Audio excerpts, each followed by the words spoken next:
Hello and welcome to the Weekend Spectator. My name is Grace Reilly. And I'm Paul Kengor. Good to join you again, the great and gracious Grace.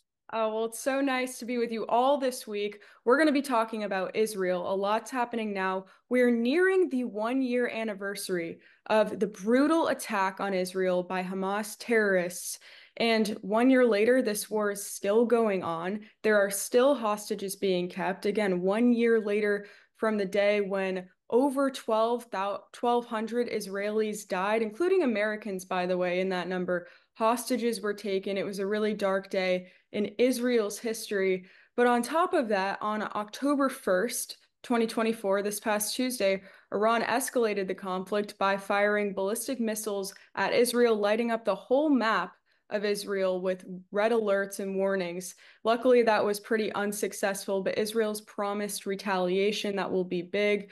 So there's a lot going on in the news. Things could change any day, but we thought it would be a great idea for this episode to break down some of the history of the region, the history of the conflict, work through it up until where we are today, and also compare it to what we're seeing with the candidates who are running for president this election. But Paul, you're teaching a Middle Eastern politics class right now, the same one that I took at Grove City College. I Excellent. believe you got an A. And you know what? Everything I say today, everyone, we can give maybe you some credit for that after taking the class, learning a lot, right? No, So and this I is gotta, I gotta, my I gotta real say, exam, right? This is my real not test. to pander to my gracious co-host, but you were an outstanding student in that class, especially well, and because one, you had a really strong interest in it, and two, you had been there, right? In fact, you had been, I think, to Israel right before the class, I believe, Yeah, it right? was actually so well timed. So I went on a 2 week trip to Israel in May of 2023. So this Yeah. was right before the class had started that fall. And I was in the class with you when the Hamas attack happened on Mm. October 7th. So I had been there months before, and that completely changed my perspective on the region. So having actually been on the ground there, been in Israel, seen how things are on the ground, especially with the way that I think the West easily misunderstands Middle Eastern politics and the conflict in the region. It helped me to grow in my faith tremendously being in Israel. It taught me things about the Bible that I didn't know that I didn't know. It was questions I didn't even think to ask. So it was a transformative trip and experience. And on top of the faith aspect and going to all the holy sites, it was really interesting because we went all around Israel. So we were near the West Bank, Jericho. We also went up north to a kibbutz called Miskav Am, which was on the Mm. border of Lebanon, where we Right. actually got a briefing and got to look over the border into Hezbollah terror towns. And what that taught me in our group was that when Israel and all of the regions in the Middle East talk about civilians being used as human shields in these conflicts by terrorists, it's true. And I saw it for my own eyes. Towns in Lebanon on the border that Hezbollah terrorists took over, they'd have civilians live in the top floors of these homes to masquerade it as a civilian town. But on the bottom floors, terrorists had bunkers, they had missiles, weapons, bases. So to see that really was eye-opening. And what's also interesting about that argument, I think that whenever people say, "Oh no, Israel's just attacking civilians," it's not true that civilians are being used as human shield. That wasn't the best way to explain it, but you've all heard that argument. But the point is, everyone in that region knows it's true. It's the West that thinks it isn't. It's a commonly known thing, and it's true that both Hamas and Hezbollah and other terror groups put their bases in these hospitals, churches, ta civilian towns, homes. So it really does change the game of this conflict. And the reason they do that, too, it's worth mentioning, is because Israel doesn't want to attack civilians. Israel Right. does not want to hurt civilians, and they work around that as much as they possibly can. Yeah, human shields. Yes, and the Right. terrorists have no regard for human life. Yeah, and you really get an appreciation for how small the territory is, right? I mean, Israel, this is a country that's probably about 200 to 300 miles long. Wide, it's about 70 to 80 miles, I think. I think on average across, it's about 50 miles. I mean, that's so We you could drove through drive. the whole thing. It's the size of New Jersey. Yeah, I mean, you could drive all the way across it in like an hour, right? If you're doing, 60, 70 miles an hour. I mean, that's like my home state of Pennsylvania. I think it's like if you drive on I-80, it's like 310 miles or something like that from the Ohio border to New York. It would take you, to go from coast to coast in the United States would take you several days nonstop driving. So it's a really small territory. And as you remember in the Middle East politics course that I teach, which I'm teaching now again this current semester, I always go in. So you started talking about October. I always go in like the first week and I warn students, I'm like, the fall is always a really bad time in the Middle East, especially the month of October, September and October.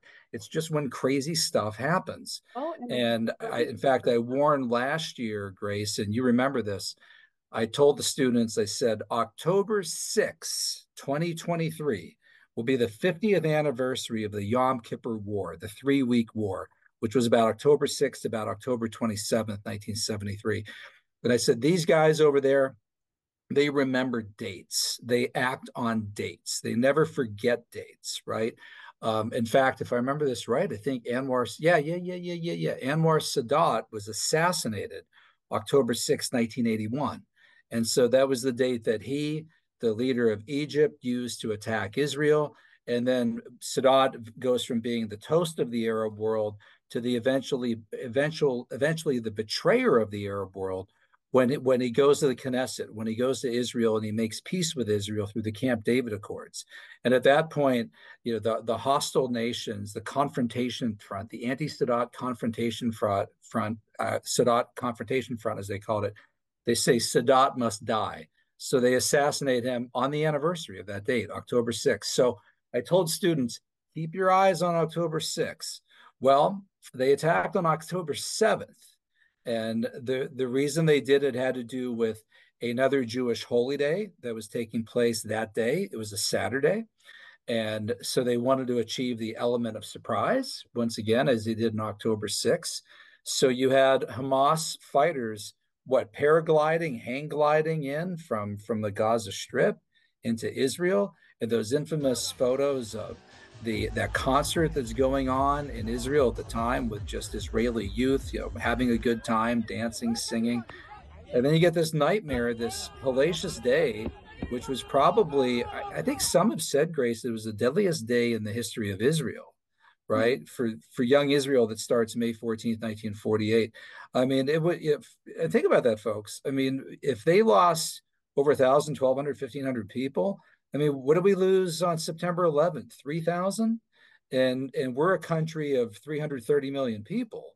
I mean, Israel is a country of, I don't know, maybe 13, 14 million people. And they're not all Jews, by the way. A lot of them are Arabs or Palestinian Arabs. So that kind of a proportional loss is much worse for them than it is for us.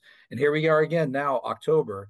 And what happens? You've got Hezbollah attacking as they have been, and the Iranians launch some 200 ballistic missiles into Israeli territory. Praise God, Israel's Iron Dome and missile defense, all the stuff that the liberals tried to stop in the United States when Reagan was pushing it in the 1980s, when Bush was pushing national missile defense, the successor to SDI in the early 2000s. That has been their saving grace, right? That has saved them. Otherwise, you'd have mass numbers of civilian casualties all over Israel. Absolutely. And another thing important to note is something that President Trump has said a lot is that he wants the United States to have an Iron Dome. And absolutely, we should have that kind of defense, Yeah, especially with modern warfare and the way that it's advancing. But the interesting thing, too, about the Iranian launch of ballistic missiles towards Israel this past week is that it only took one life, thank God. But yeah. that one life was actually a Gazan Palestinian in Jericho, Hmm. so West Bank. So that also just shows that they're not that concerned about who they kill necessarily because it is a mixed population. They're just trying to kill as many people as they can, firing these missiles everywhere. And on October 7th, 2023, when this all started, that was the goal. When the terrorists entered on foot and paraglided into Israel on the border of Gaza. The goal was to just kill as many people as they possibly could, anyone they could find. And what's crazy about just the context of that area that they went into, those people who lived on the border of Gaza were considered to be more of the peacemakers that lived on the border. They wanted peace, they wanted to coexist, Right. everyone together. So the people that the terrorists attacked were those that have helped them time and time again, taken Yeah. and given them jobs. So that's another thing that really shows how evil this is. Yeah, and they went to, it says a lot about modern warfare, right? And technology that in order to terrorize the population, they would send in ballistic missiles, none of which are actually striking, right? They're not hitting their targets. And yeah, only one person died. And if they really want to inflict damage, they do it by foot. They go in. And in fact, this past week, the biggest loss of life came from the two terrorists in was it Tel Aviv or Haifa or I forget, but they went to a train station, and they came off the train or went to the station, however they did it, and they had weapons, they had guns, and they started shooting the place up, and they killed eight, and I believe they injured nine before Israeli security forces that were on site stopped it and killed the two, and one of the Iranian mullahs responded by saying that those two men are heroes, they're martyrs. So commended them for what they did. But isn't it interesting that those two guys carrying those guns caused more deaths, eight times more, than a barrage of 200 ballistic missiles I know. fired from the Iranians? And you could thank missile defense technology for that. Yeah, absolutely. And yeah, that's true. This terrorist attack over the last week, it's just been just ongoing, endless conflict over there. And obviously, they have a long history of this. Israel's been dealing with this their entire existence, which you cover in your class, spanning from its official modern day founding in 1948 to the many conflicts that followed, including not only the Yom Kippur War, that was the 3 week war that you just mentioned, but also the war in 1967, which lasted 6 days, so also called the Six-Day War. That was another conflict that then ended up leading to what we talked about a lot in the class, and you talk about the Three No's of Khartoum in Sudan that was signed by basically Arabs coming together, nations coming together, and deciding that there would be no peace with Israel, no negotiation, and no recognition. So, and that's what the Abraham Accords break now at Right. present day. Yeah, it's exactly right. So they had that was September 1967. So the Arab countries get together through the Arab League, which is headed by Egypt, and that would have been their nationalist leader, right, Gamal Abdel Nasser at that point. So they meet in Khartoum, which is in the Sudan, and Syria is there, Iraq is there. So you got these major Arab countries, and they issue the three no's of Khartoum. Just you said, no peace, no negotiations, no recognition of Israel. And Israel, during the June 67 war, expanded the country, basically like tripled the size by taking the Sinai Peninsula, taking the West Bank, taking the Gaza Strip, taking the Golan Heights. So after that, they start trading back territory in order to try to get recognition from those countries. They did get recognition from Egypt. So Sadat eventually in 1973, Yom Kippur War, which is really devastating for Israel. I mean, that was a very dangerous war. The US went on Right. nuclear Yeah. alert. And Yeah, attacked by all sides because that's just the way, the nature of the conflict there, that Israel's really the lone nation there against everyone else around them. that's right. So they end up doing the Camp David Accords. It's ironic we're talking about this, the 100th birthday of Jimmy Carter. And by the way, I know everybody had all these encomiums, all this praise for Jimmy Carter. You could thank Jimmy Carter for what happened with Iran, folks. All right, and if you really need proof of that, maybe I could lay it out for you in my new detail. Maybe we'll do a show on that in a few weeks. But on the other hand, to show that I can be fair to Carter, what he negotiated through Camp David with Menachem Begin in Israel and Anwar Sadat in Egypt was wonderful. He should have won the Nobel Peace Prize for that. He eventually did win the Nobel Peace Prize 2002, but he should have won it back then. In fact, Begin and Sadat won it. So Sadat recognizes Israel's right to exist. He's the first to do that. The anti-Sadat steadfastness and confrontation front decide they're going to assassinate him. Israel is not recognized again until 1994 by Jordan and King Hussein. So only two countries had recognized Israel's right to exist. Then all of a sudden, after almost 30 years of no recognition of only two countries doing so, here comes Donald Trump and his son-in-law, Jared Kushner, who's Jewish. I mean, Trump is our only president in history who has Jewish grandchildren, right? I mean, the guy really loves Jewish people, has Jewish people in his family, worked with Jewish people his entire life. And they negotiate the Abraham Accords, where they get a handful of really significant Arab countries to recognize Israel's right to exist. And Trump tried to say this during one of the debates with Biden, I believe, the first debate. If he didn't, he should have. He should have made it clear. I think one of the reasons, Grace, why October 7th didn't spread, October 7th, 2023, when Hamas attacked, didn't spread more widely into the region, and why it was contained as it was because Israel now has peace agreements with a number of those Arab countries, thanks to the negotiation of the Trump administration. Trump should have won a Nobel Peace Prize for that. Absolutely. In fact, if Trump was a Democrat, they would have given him the Nobel Peace Prize for that, probably on the eve of the 2020 election. They probably would have given it to him. But instead, he gets no credit for this at all, and he should.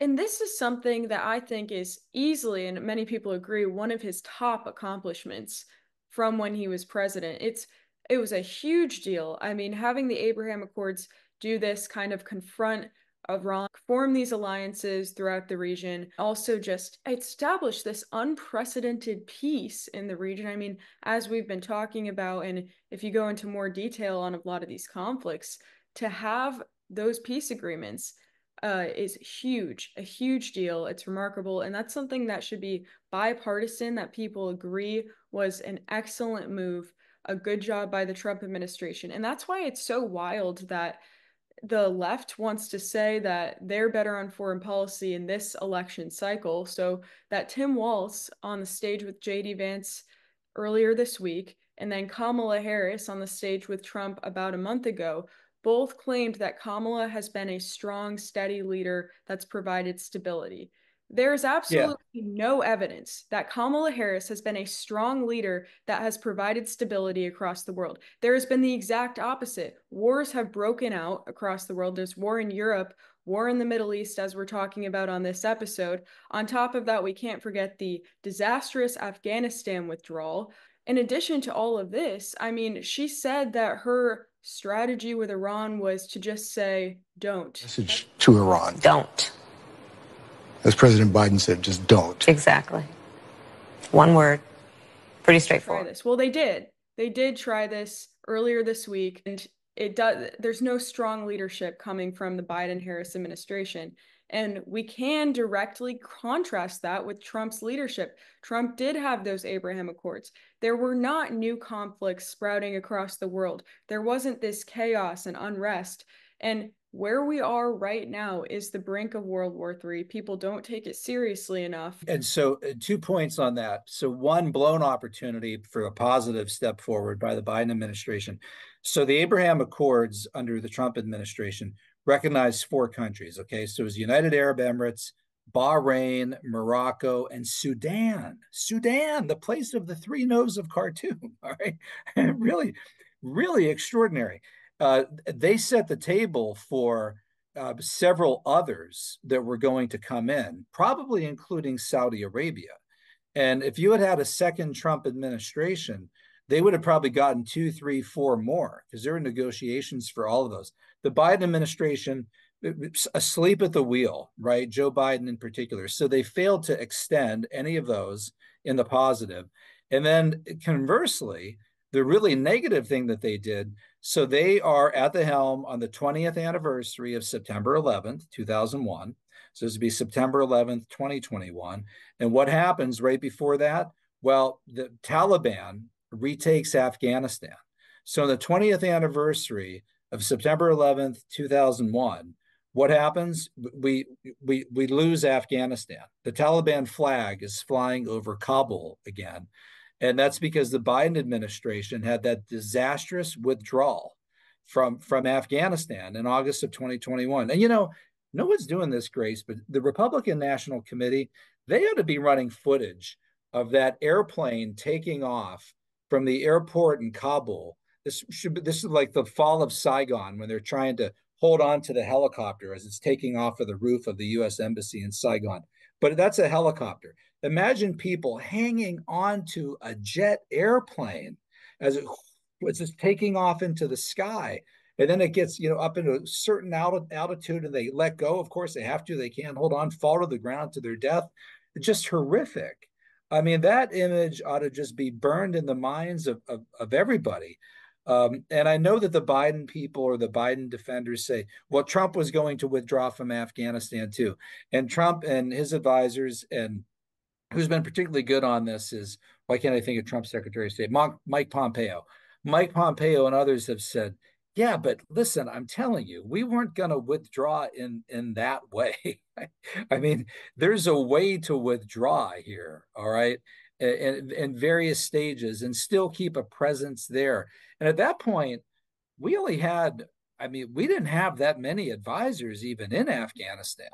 So they were really keeping the peace. So that was just a dreadful thing that Biden did August of 2021. And it And then, resulted in the death of remember the 30. time we all said this sends a terrible signal to our adversaries. What are the Russians going to do when they see this? Well, Putin and the Russians invaded Ukraine February 2022. So that would be 5 or 6 months after that.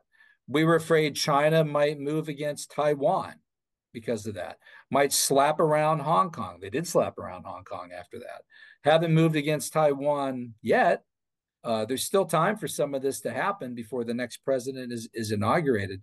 So these have been just terrible foreign policy disasters under Biden, the worst foreign policy with the Middle East of any president since Jimmy Carter. Yeah, no, it's absolutely been insane and ridiculous and disqualifying for Harris. And I hope that Americans remember that when they vote, because that is what's so crazy. They go on the debate stage, they make these speeches, they write tweets, basically just gaslighting everyone, saying that Kamala Harris has been this great leader of strength and stability. And It's nonsense. They know it's nonsense. oh, they do They know. didn't even want her to be president. I mean, they would have turned to Gavin Newsom, Whitmer, Shapiro, anybody. I mean, they didn't want her. They didn't want her in 2020. No one liked her the last 4 years. Is a nightmare scenario for the Democrats that she would be their nominee. But the way they all just suddenly fell in line, and remember early on when it looked like they might not go to her, and she and some of her staff members suggested that this would be a racist, sexist thing, and then pretty soon they all fell right in line, started to support her. Her own staff doesn't like her. Now they're all around her in order to defeat Donald Trump, but they never saw her as a good leader ever. It's just complete bunkum. No, it's crazy. And just to jump back a little bit, we should bring up, because it makes sense that we would after talking about it the past few weeks, that it was after the 1967 war in Israel, so that 6-day war, that's when here in the US, that's when RFK was assassinated by Sirhan. Right. Correct? Yeah, Because he was assassinated because of his support of Israel in the 6-Day War. And so Sirhan, who was a Palestinian and living in America, living in California, and he kept this diary. I mean, the diary was published quite a number of years ago, and it said he wrote over and over and over again, RFK must die, RFK must die, RFK must die. In fact, I think the published diary on that is called RFK Must Die because they was so emphatic about that. Honor before June 5th, honor before June 5th. So the first anniversary he was of the June 1967 war, he was planning to shoot him. And so when RFK came to California, won the Democratic primary in Los Angeles late that night, and he's walking through the back corridors of the hotel through the kitchen, and Sirhan pops out with that pistol, shot him, put a bullet in his head. And so yeah, RFK was shot because of the 6 Day War. This is full circle just to what we've been talking about, where there's the context there of this time. But going back to Israel and the IDF's strength is really amazing, actually. First of all, that they've been able to hold off multiple nations when they've been outnumbered throughout history is just incredible. Even to take back chunks of their land at the same time. But also, even now, in their efforts to overcome Hezbollah, the IDF just declassified missions that they took on the ground and just otherwise. Partially, it's been getting rid of the tunnels that Hezbollah terrorists have dug underground into northern Israel to use for an October 7th style attack. So they had this plan to do a similar attack, and now that's been halted by the IDF, which is great. And they'd used those tunnels before to kidnap Israelis. So Israel's known about those, has, blocked them off, been aware of them, but now there's been new moves to do that, and they've declassified a lot of things that they've been doing on the ground to take over them. And it's a really big deal because Hezbollah was the big threat compared to Hamas. Hamas is also just relinquished and gone down, but unfortunately there are still hostages there, which is absolutely heartbreaking. And by the way, for people confused by this, right? So you're talking about Hezbollah digging tunnels in the north, as distinct from Hamas digging tunnels in the south, right? So this is what Israel faces all the time, right? And if you look at a map, so you've got Hezbollah in Lebanon up north, the Party of God, they're a proxy terrorist group of the Iranians. So they're coming that way. You get Hamas coming up from the Gaza Strip. By the way, Hamas was elected by the people of Palestinian people in the Gaza Strip. What those people ought to be doing is establishing a Hong Kong-like area of commerce right along the Mediterranean. Instead, this is the They were given garbage that they're doing. resources to do that. They were given so much money and resources to be where they could have become so prosperous with their location and Right. the amount of aid that they got. But instead, as you're saying, the terrorists took that money and invested it all back into terrorism, the Yeah. tunnel, weaponry, everything. And it's Because they want war, not commerce, right? Not peace. And then you have the Iranians firing from Iranian territory, firing, in this case, probably some of their better ballistic missiles, because these ones were by the Iranian Revolutionary Guard Corps. So they, once again, as always, Israel is being attacked from all sides, from basically three sides, from the north, from the south, and coming in from the east, back to when Saddam in the Gulf War firing Scuds from Iraq, and Iraq is right next to Iran, firing them over the West Bank into Tel Aviv.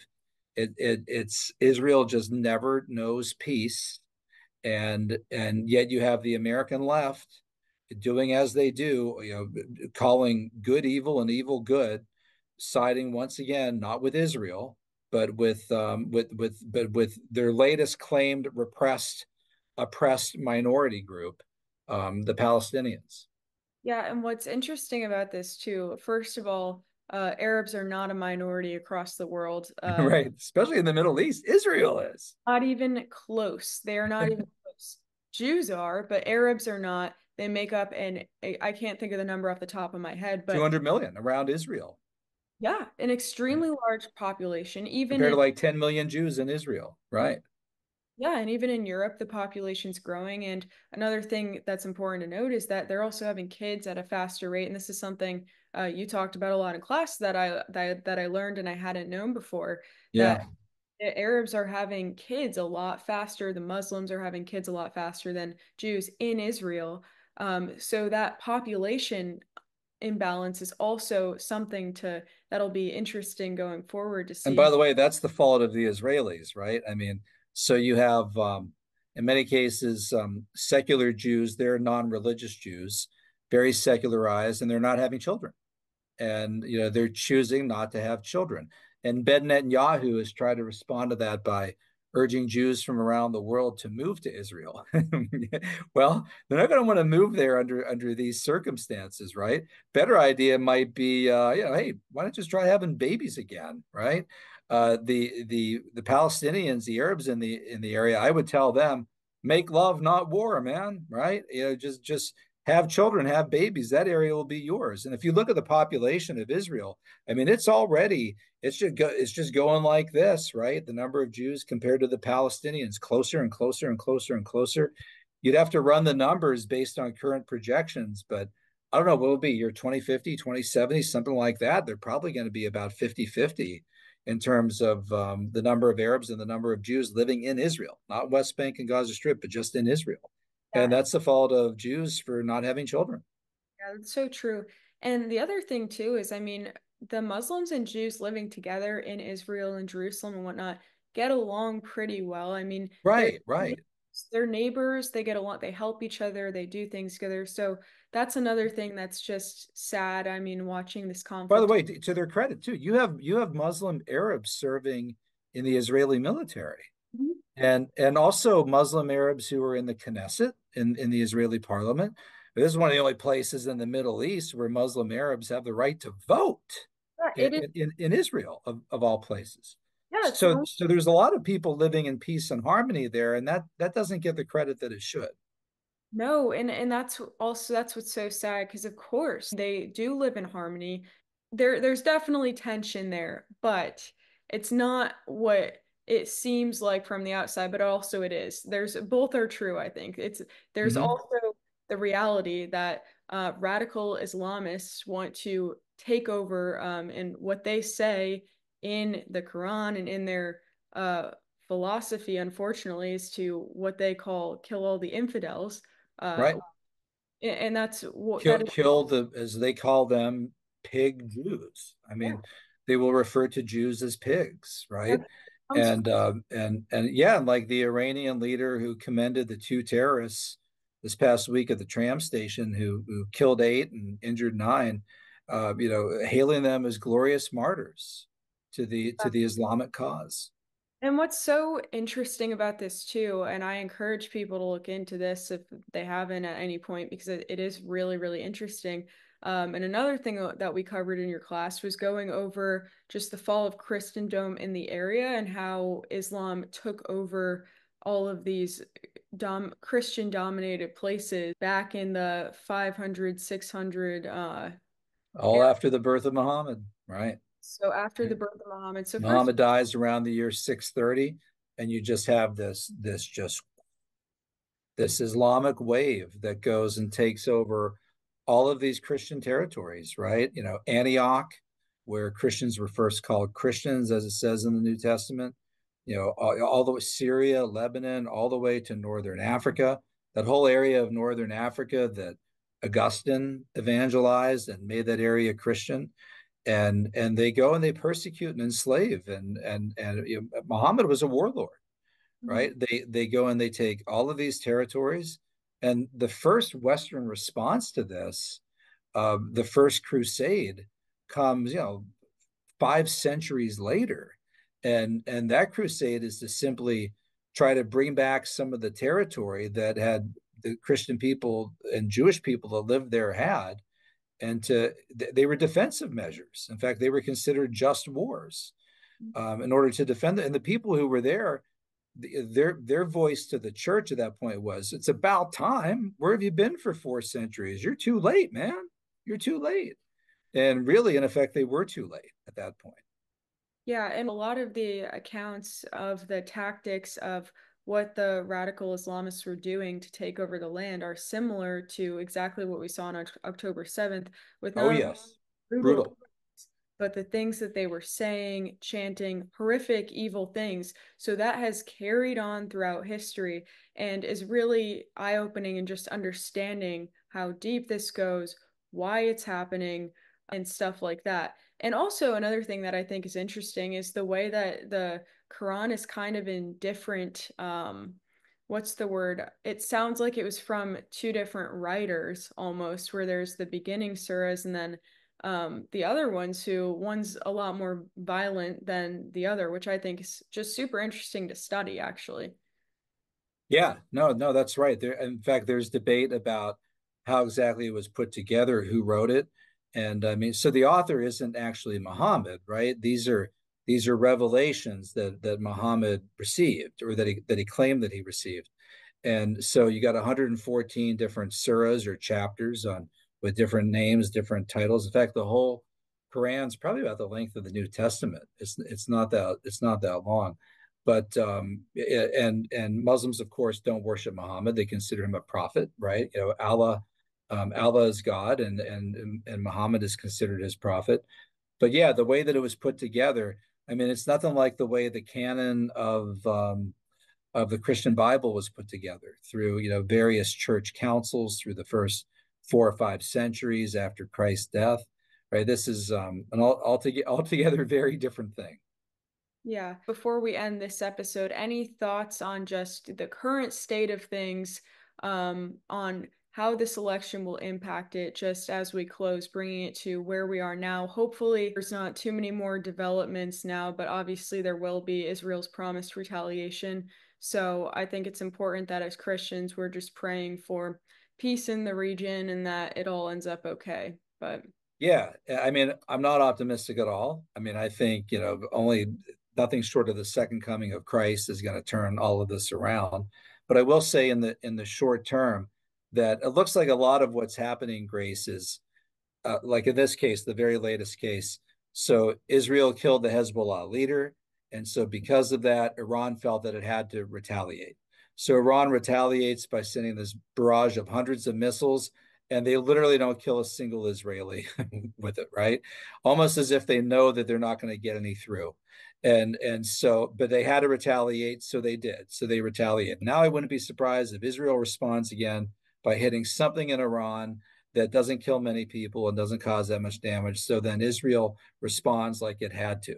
So it does seem that both sides have a sense of the limit of the containment to not let it escalate too much. But at some point, you wonder, when the Iranians are going to go apocalyptic on this and do something that goes way beyond escalation and seeks to annihilate Israel, which Hamas calls for in its charter. So in the short term, it might not be as bad as people think, but in the long term, I mean, I think there's no reason for hope in the long term, other than theologically, coming from me as a Christian, the second coming. All right, there you go. yeah, I agree with that. And on that note, everyone be praying for the conflict anyway, and just Yeah, that's right. that Pray okay. for peace in the Middle East with our Arab and Jewish brothers and sisters. My Hey, Jewish brothers and sisters is my late great friend Herb Meyer, who used to write for us sometimes at the American Spectator, used to call me his older brother in the faith, right? And so, yeah, that's right. yeah, no, that's perfect. Well, thank you everyone for watching this episode of the Weekend Spectator. It's been great to be with you. Make sure that you go to spectator.org for more and like and subscribe to stay up to date with the latest videos, and share this episode and any of the episodes that you like with your friends so that we can keep growing. Grazie, Grace. And everybody, see you next week.